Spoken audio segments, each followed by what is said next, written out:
¿Qué tienen en común la envidia, la traición, el perdón y el nacimiento de una nación? La respuesta se encuentra en la historia de una familia extraordinaria, cuyas luchas y legados dieron forma a uno de los pueblos más influyentes de la historia, las 12 tribus de Israel. Hoy nos sumergiremos profundamente en el fascinante drama familiar de Jacob y sus 12 hijos. Una historia épica que abarca generaciones, llena de giros inesperados, conflictos intensos y, en última instancia, la fundación de toda una nación. Prepárense para un relato detallado de amor, odio, ambición y el misterioso plan de Dios que se teje a través de las vidas de estos personajes fundamentales. Antes de comenzar, me gustaría sugerirte que te suscribas al canal si no te quieres perder las mejores historias y reflexiones sobre las Sagradas Escrituras. Quizás pienses que la Biblia se centra principalmente en reyes majestuosos y profetas elocuentes, pero si observamos con atención, descubriremos que en su corazón muchas de sus historias son profundamente humanas y se centran en las complejidades de las relaciones familiares. La historia de Jacob y sus hijos nos muestra que incluso los orígenes de una nación considerada santa están intrínsecamente entrelazados con las alegrías, las tristezas, los triunfos y, sobre todo, los desafíos de la vida familiar. Sus luchas, sus esperanzas y sus miedos son un espejo de los nuestros, y sus legados, moldeados por sus experiencias, continúan resonando en nuestra comprensión de la fe y la comunidad hasta el día de hoy. Para entender la magnitud del drama de las 12 tribus, primero debemos conocer al hombre que se encuentra en el centro de todo, su patriarca, Jacob. Originalmente llamado Jacob, un nombre que significa suplantador o tramposo, su propia vida estuvo marcada por la lucha desde el momento de su nacimiento, cuando salió del vientre de su madre agarrando el talón de su hermano gemelo Esaú. Esta imagen de lucha temprana presagió una vida llena de desafíos y decisiones trascendentales. Su juventud estuvo marcada por la astucia y la ambición. Movido por el deseo de la primogenitura y la bendición que le correspondían a Esaú, Jacob urdió un plan con la ayuda de su madre Rebeca para engañar a su padre Isaac, quien estaba anciano y ciego. Este acto de engaño, aunque le aseguró la bendición, también lo obligó a huir de la ira de su hermano y a emprender un viaje que cambiaría su vida para siempre. Durante su exilio, Jacob tuvo un encuentro trascendental con Dios en Betel, donde soñó con una escalera que conectaba la tierra con el cielo y recibió la promesa de una descendencia numerosa y la posesión de la tierra.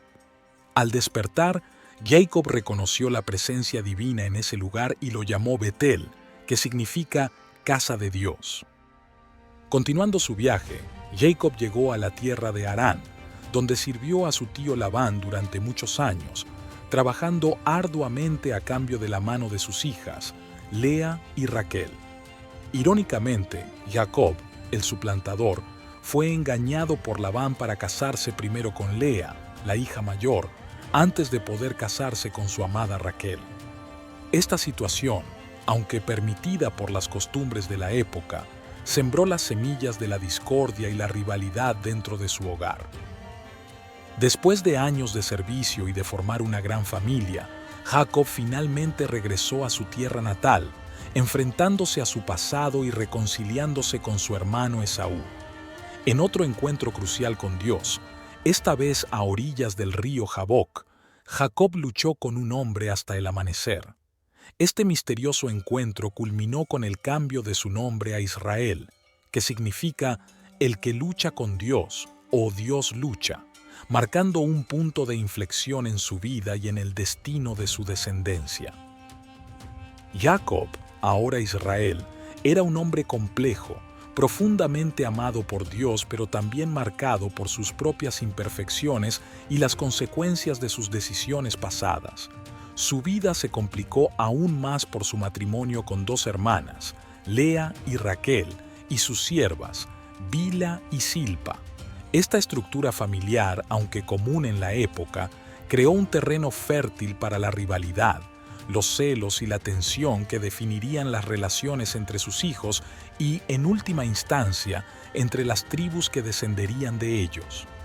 Dios, en su providencia, le concedió 12 hijos varones a través de estas 4 mujeres, y estos hijos se convertirían en los patriarcas y cabezas de las 12 tribus que formarían la nación de Israel, el pueblo escogido por Dios. La dinámica entre Lea y Raquel fue un factor crucial en el drama familiar que daría origen a las 12 tribus. Jacob amaba profunda e intensamente a Raquel, la hija menor de Labán, desde el momento en que la conoció junto al pozo. Sin embargo, debido a la tradición y al engaño de Labán, Jacob se vio obligado a casarse primero con Lea, la hija mayor, antes de poder tomar a Raquel como su esposa. Esta falta de amor y afecto por parte de Jacob hacia Lea generó en ella un profundo anhelo de ser amada y valorada, así como una competencia constante y a menudo dolorosa con su hermana menor, Raquel, quien era la favorita de su esposo.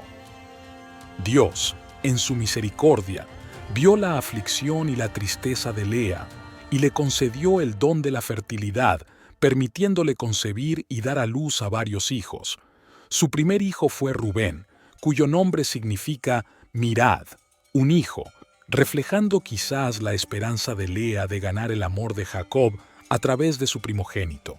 Le siguieron Simeón, cuyo nombre significa oído, interpretado como Dios oyendo su aflicción. Leví, cuyo nombre significa unido o adherido, expresando su esperanza de que Jacob finalmente se uniera a ella. Y Judá, cuyo nombre significa alabanza, un reconocimiento de la bondad de Dios a pesar de su situación.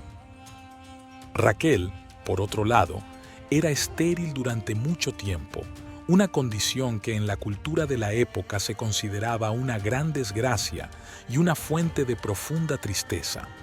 La esterilidad de Raquel la llenó de celos y desesperación al ver la fertilidad de su hermana. En un intento por tener hijos a través de un medio aceptado socialmente en ese tiempo, Raquel siguió la costumbre y le dio a su sierva, Bila, a Jacob para que tuviera hijos en su lugar. De esta unión nacieron Dan, cuyo nombre significa juez o él juzgó, y Neftalí, cuyo nombre significa mi lucha. Lea, al ver que había dejado de tener hijos por un tiempo, y quizás sintiendo la necesidad de mantener su posición en el hogar de Jacob, siguió el ejemplo de su hermana y ofreció a su sierva, Silpa, a Jacob. Silpa concibió y dio a luz a Gad, cuyo nombre significa buena fortuna, y Aser, cuyo nombre significa feliz o bendecido.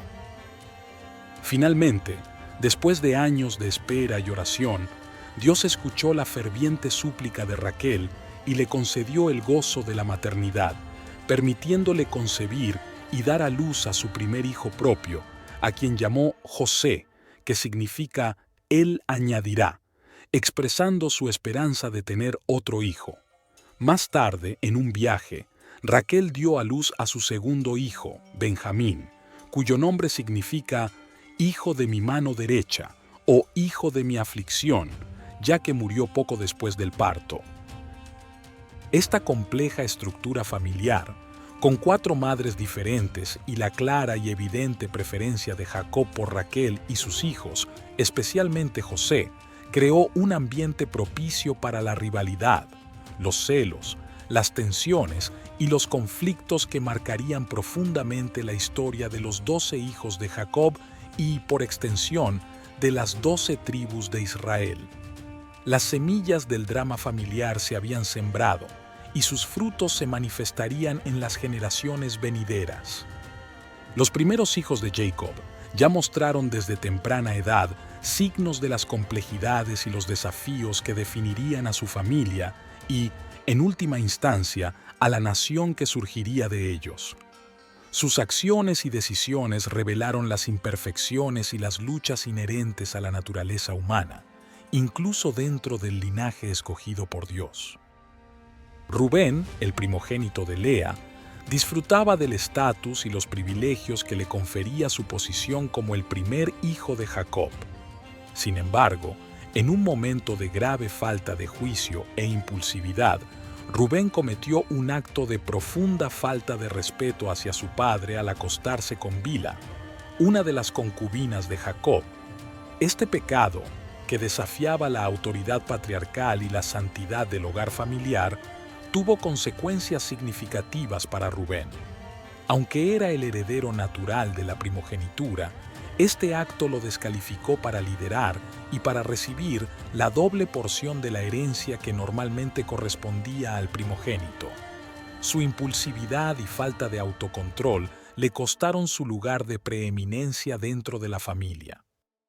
Simeón y Leví, los segundo y tercer hijos de Lea respectivamente, demostraron una crueldad implacable y una disposición a la violencia al vengar la deshonra de su hermana Dina en la ciudad de Siquem.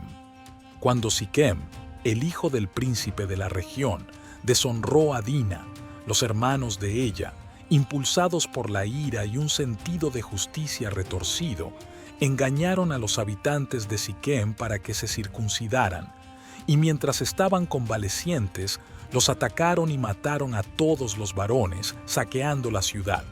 Esta acción, aunque motivada por un sentido de justicia familiar, fue excesiva, brutal y trajo gran deshonra y vergüenza a la familia de Jacob, exponiéndolos a la venganza de los pueblos vecinos.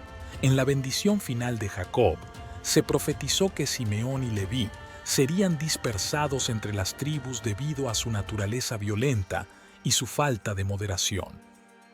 Judá, el cuarto hijo de Lea, mostró un carácter más complejo y una evolución a lo largo de la narrativa bíblica. Inicialmente, junto con sus otros hermanos, estuvo involucrado en la cruel decisión de vender a su hermano menor, José, como esclavo. Sin embargo, a medida que la historia de José se desarrolla, Judá demuestra un crecimiento personal significativo. Cuando años más tarde sus hermanos regresan a Egipto y se enfrentan a las demandas del gobernante, sin saber que es José, Judá muestra valentía y liderazgo al interceder por su hermano menor Benjamín, ofreciéndose incluso a quedarse como esclavo en su lugar. Esta demostración de sacrificio y preocupación por su familia revela un cambio profundo en su carácter.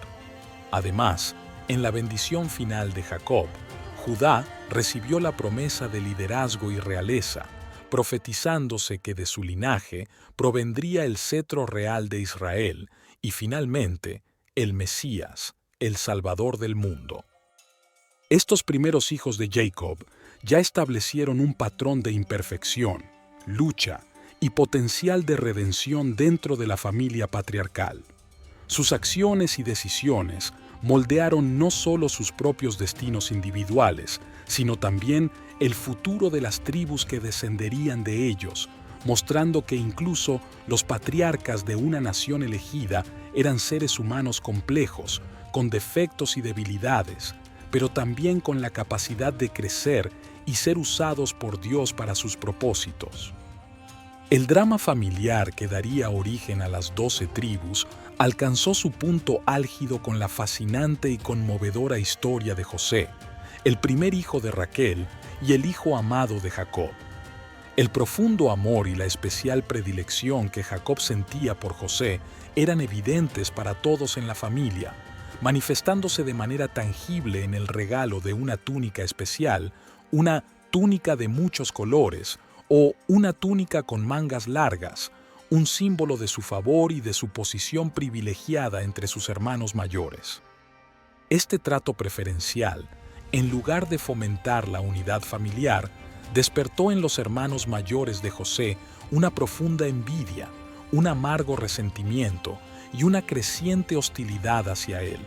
Sentían celos de la atención y el afecto que su padre le prodigaba y veían en José a un rival por el amor de su padre y por cualquier futura herencia o liderazgo.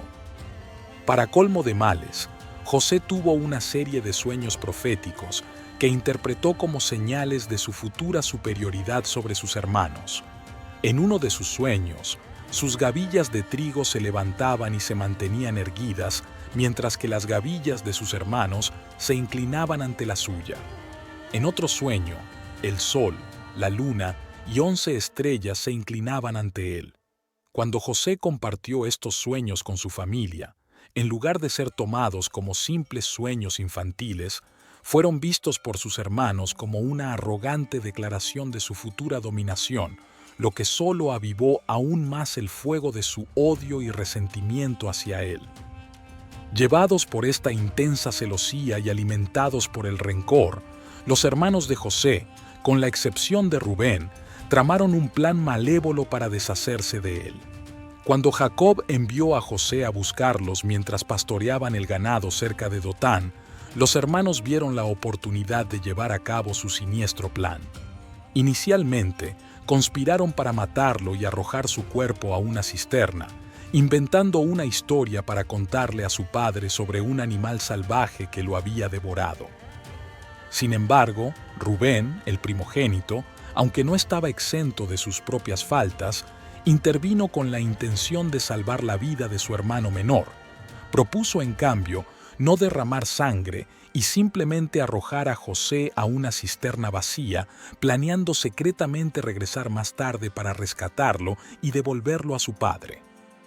Mientras José estaba en la cisterna, una caravana de mercaderes ismaelitas que se dirigían a Egipto pasó por el lugar.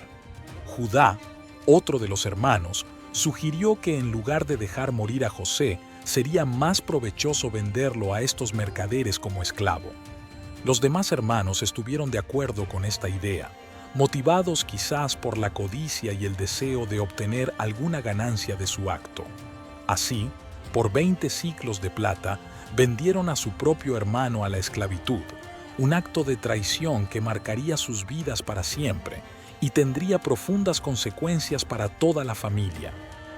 Para ocultar su crimen a su padre, los hermanos tomaron la túnica de José, la tiñeron con sangre de un cabrito y se la llevaron a Jacob, haciéndole creer que José había sido devorado por un animal salvaje.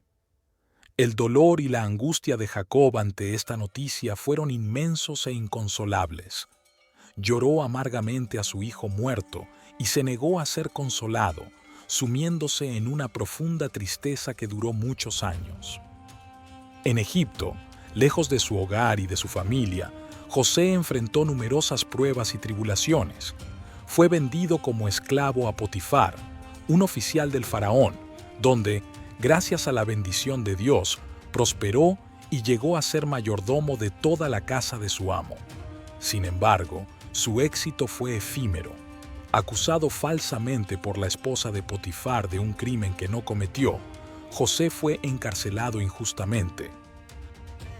Incluso en prisión, la presencia de Dios estuvo con José y pronto ganó la confianza del jefe de la cárcel, quien lo puso a cargo de todos los demás prisioneros. Fue en prisión donde José conoció a 2 funcionarios del faraón, el copero y el panadero, e interpretó correctamente sus sueños. El copero, al ser restituido a su cargo, se olvidó de José durante un tiempo. Sin embargo, cuando el faraón tuvo unos sueños perturbadores que nadie en Egipto podía interpretar, el copero recordó a José y su habilidad para interpretar sueños. José fue llevado ante el faraón e interpretó sus sueños como una predicción de 7 años de gran abundancia seguidos de 7 años de terrible hambruna.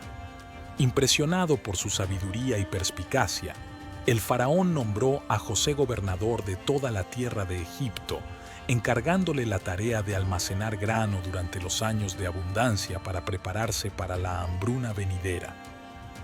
Años más tarde, tal como José había predicho, una gran hambruna azotó la región de Canaán, la tierra donde vivía Jacob y su familia. Al enterarse de que había grano en Egipto, Jacob envió a sus 10 hijos mayores a comprar provisiones. Benjamín, el hijo menor de Raquel, se quedó en casa por temor a que le sucediera algo malo. Cuando los hermanos de José llegaron a Egipto, no lo reconocieron en su vestimenta y posición de poder. José, sin embargo, sí los reconoció, aunque ocultó su identidad. Los acusó de ser espías y los sometió a varias pruebas, incluyendo la exigencia de que trajeran a su hermano menor, Benjamín, a Egipto. La historia de su reencuentro, que se desarrolla a lo largo de varios capítulos del libro de Génesis, está llena de tensión, pruebas, arrepentimiento, dolor y finalmente un profundo perdón y reconciliación. José puso a prueba a sus hermanos para ver si habían cambiado y si realmente se preocupaban por su hermano menor. Finalmente, en un momento de gran emoción, José reveló su verdadera identidad a sus hermanos, quienes quedaron atónitos y llenos de temor ante la presencia del hermano al que habían vendido como esclavo, ahora convertido en el poderoso gobernador de Egipto. A pesar de la traición que había sufrido, José los perdonó y les aseguró que todo lo que había sucedido había sido parte del plan de Dios para preservar a su familia durante la hambruna. Invitó a su padre y a toda su familia a trasladarse a Egipto, donde les proporcionó una tierra fértil y abundancia de alimento, salvándolos de la hambruna y asegurando la continuación de su linaje. La historia de José es un poderoso testimonio del poder redentor del amor familiar, incluso después de la traición más profunda, y de la manera en que Dios puede obrar a través de las circunstancias más difíciles para cumplir sus propósitos. Mientras el dramático relato de José se desarrollaba en Egipto, los otros hijos de Jacob también continuaban sus vidas, forjando sus propios caminos y contribuyendo, a su manera, a la formación de la nación que estaba por nacer. Aunque sus historias no son tan centrales como la de José, sus legados y las características atribuidas a sus descendientes, las tribus que llevarían sus nombres, son importantes para comprender la diversidad y la complejidad del pueblo de Israel. Benjamín, el hijo menor de Raquel y el único hermano de padre y madre de José, ocupaba un lugar especial en el corazón de Jacob, especialmente después de la aparente muerte de José. Su historia se entrelaza de manera significativa con la de José durante el emotivo reencuentro en Egipto. La preocupación de Jacob por la seguridad de Benjamín y la disposición de Judá a sacrificarse por él demuestran la fuerza de los lazos familiares que aún existían a pesar de los años de separación y engaño. La tribu de Benjamín, en la historia posterior de Israel, se destacaría por su valentía y por albergar la ciudad de Jerusalén en parte de su territorio. Dan fue el primer hijo de Bila, la sierva de Raquel. Su nombre significa juez o él juzgó. La bendición que Jacob le dio en su lecho de muerte fue enigmática, comparándolo con una serpiente junto al camino, una víbora junto a la senda, que muerde los talones del caballo y hace caer al jinete hacia atrás. Esta imagen ha sido interpretada de diversas maneras, sugiriendo astucia, estrategia militar o incluso, en algunas interpretaciones proféticas, un papel único en la historia de Israel, aunque no siempre de manera positiva. Neftalí, el segundo hijo de Bila, recibió una bendición poética de Jacob que lo comparaba con una cierva suelta que da palabras hermosas, simbolizando quizás libertad, agilidad, elocuencia o una naturaleza pacífica y armoniosa. Su tribu se asentó en una región fértil y hermosa al norte de Galilea. Gad fue el primer hijo de Silpa, la sierva de Lea. Su nombre significa buena fortuna. La bendición de Jacob para Gad se centró en la idea de ser atacado por una tropa, pero al final atacándolos y venciéndolos, lo que sugiere valentía, resistencia y una disposición para la batalla. Su tribu se estableció en la región de Galaad, al este del río Jordán. Aser, el segundo hijo de Silpa, fue bendecido por Jacob con abundancia y riquezas, prometiéndole que su pan sería abundante y que produciría deleites reales. Su tribu se asentó en una región costera fértil, conocida por sus ricos olivares y otros productos valiosos. Isaacar, otro hijo de Lea, fue descrito por Jacob como un asno fuerte que se recuesta entre los rediles, y vio que el descanso era bueno y que la tierra era agradable. Entonces inclinó su hombro para llevar carga, y se hizo siervo bajo tributo. Esta bendición ha sido interpretada como una representación de una tribu trabajadora, pacífica y contenta con su tierra, aunque quizás también propensa a la sumisión. Zabulón, también hijo de Lea, recibió una bendición de Jacob que lo asociaba con la costa del mar y con ser un puerto seguro para las naves, sugiriendo una conexión con el comercio marítimo y la prosperidad a través del intercambio comercial. Su tribu se asentó en la región de la Baja Galilea, que tenía acceso al mar Mediterráneo. Cada uno de estos hijos, con sus propias personalidades distintivas, sus legados individuales y las bendiciones, o en algunos casos las advertencias, que recibieron de su padre, contribuyó de manera única al complejo tejido de la nación que estaba a punto de nacer de la familia de Jacob. Sus historias, aunque a menudo eclipsadas por el drama de José, son esenciales para comprender la diversidad y la riqueza de la herencia de las 12 tribus de Israel. En los últimos momentos de su vida, Jacob, ahora un anciano patriarca que había experimentado innumerables pruebas y bendiciones, reunió a sus 12 hijos alrededor de su lecho de muerte para impartirles una bendición final a cada uno. Estas bendiciones, cuidadosamente registradas en el capítulo 49 del libro de Génesis, no eran meramente palabras de despedida, sino más bien declaraciones proféticas que revelaban el carácter inherente de cada uno de sus hijos y predecían el destino futuro de las tribus que descenderían de ellos. La bendición para Judá fue particularmente significativa, ya que Jacob profetizó que él sería como un cachorro de león, que de su linaje saldría el cetro y el bastón de mando, y que a él se congregarían los pueblos. Esta profecía señalaba claramente el liderazgo que la tribu de Judá ejercería en la historia de Israel y, lo más importante, prefiguraba el nacimiento del Mesías, el león de la tribu de Judá, quien vendría a salvar a la humanidad. Para Leví, Jacob profetizó que serían dispersados entre las tribus, pero también que serían apartados para el servicio sagrado. Esta profecía se cumplió con la designación de la tribu de Leví para el sacerdocio y su papel en el servicio del tabernáculo y el templo, viviendo en medio de las otras tribus para ministrarles espiritualmente. A Rubén, a pesar de ser el primogénito, Jacob le recordó su pecado y le declaró que no tendría la preeminencia, perdiendo así los derechos de la primogenitura debido a su impulsividad y falta de autocontrol. A Simeón y Leví, Jacob reiteró su desaprobación por su violencia y crueldad en el incidente de Siquem, profetizando que serían dispersados en Jacob y esparcidos en Israel, lo que históricamente se reflejó en la falta de un territorio contiguo para la tribu de Simeón, que se asentó dentro del territorio de Judá, y en la dispersión de los levitas por todo Israel. Para Benjamín, Jacob profetizó que sería un lobo rapaz, que por la mañana devoraría la presa y por la tarde repartiría el botín, sugiriendo una naturaleza guerrera y una conexión con eventos importantes en la historia de Israel, incluyendo la ubicación de Jerusalén en su territorio. Las bendiciones para las otras tribus también contenían elementos descriptivos y proféticos, reflejando las características que distinguirían a sus descendientes y los territorios que ocuparían en la tierra prometida.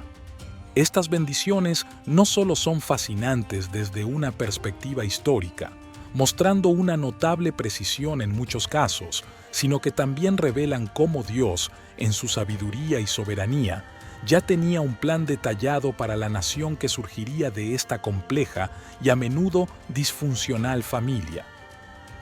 La historia de Jacob y sus 12 hijos es mucho más que un simple relato de las dinámicas de una familia antigua. Es, en esencia, la historia de los orígenes de la nación de Israel, un pueblo que fue escogido por Dios mismo para un propósito especial y trascendental, en la historia de la humanidad. A través de las vidas de estos patriarcas, con sus virtudes y sus defectos, sus triunfos y sus fracasos, se comenzó a tejer el tapiz de la nación que sería portadora de la ley divina, el escenario para la manifestación del plan de redención de Dios y la cuna del Mesías prometido. A pesar de las evidentes imperfecciones, las amargas rivalidades y los actos de pecado que marcaron las vidas de Jacob y sus hijos, Dios, en su infinita gracia y soberanía, utilizó sus historias y sus legados para formar una nación que sería fundamental en la historia bíblica y mundial.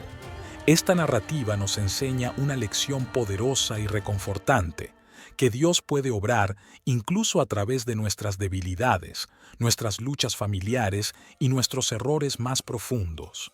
Su plan no se ve frustrado por nuestras limitaciones humanas, sino que, de maneras misteriosas e inesperadas, Él es capaz de redimir nuestras faltas y utilizarnos para cumplir sus propósitos eternos. La historia de las 12 tribus nos recuerda que los orígenes de la fe y de la comunidad a menudo están entrelazados con las complejidades y los desafíos inherentes a la condición humana.